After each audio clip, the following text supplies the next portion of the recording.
I was raised along the dusty backroads of Vermont, where the winters bit hard and the summers came thick and heavy with the smell of cut hay.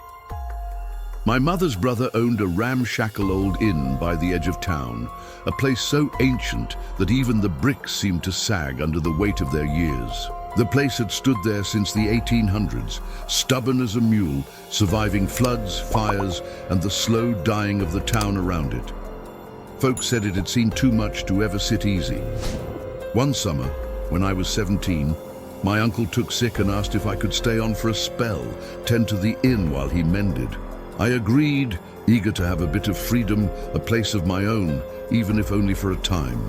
By day, it was simple work, sweeping the porch, checking the pipes, airing out the tired old rooms. But when night fell, the inn grew different, heavier somehow, like it was holding its breath. The worst of it was room 6. It had been boarded up since before I was born. My uncle always kept it locked, saying the floorboards were bad, the ceiling ready to fall. But the first evening I stayed there alone, I heard it. It was past midnight, a slow, deliberate dragging sound, like something heavy being hauled across the floor.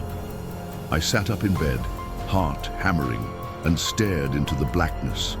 Then, the doorknob on my room began to turn, inch by inch, creaking with the weight of unseen hands. I called out, "Who's there?" "Ding!"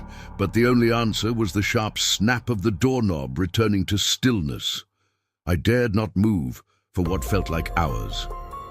The next morning, I found faint scratches on my door. 3 long, deep gouges, too high up for any animal to have made.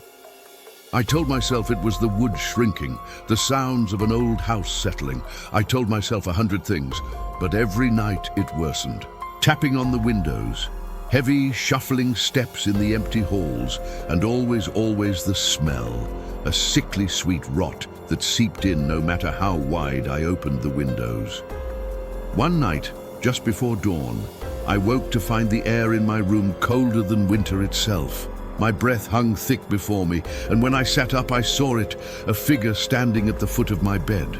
Not a man exactly, but the suggestion of one. Too tall, too thin, its arms dangling low like broken branches. I couldn't move, couldn't speak. My blood felt frozen. It only stood there silent as if considering me. Then it smiled, a slow, wide grin that stretched where no mouth should have been. I don't remember much after that, only that when morning came, I was lying outside, sprawled across the gravel drive, the palms of my hands bloody and raw, as if I had clawed my way out. When my uncle returned weeks later, he found the inn abandoned. I never set foot near it again. Folks say the place finally collapsed in a storm years ago. Good riddance, they say. But sometimes, when the wind howls just right down the valley, I swear I can hear it. The dragging, the tapping, the quiet laughter of something that never left.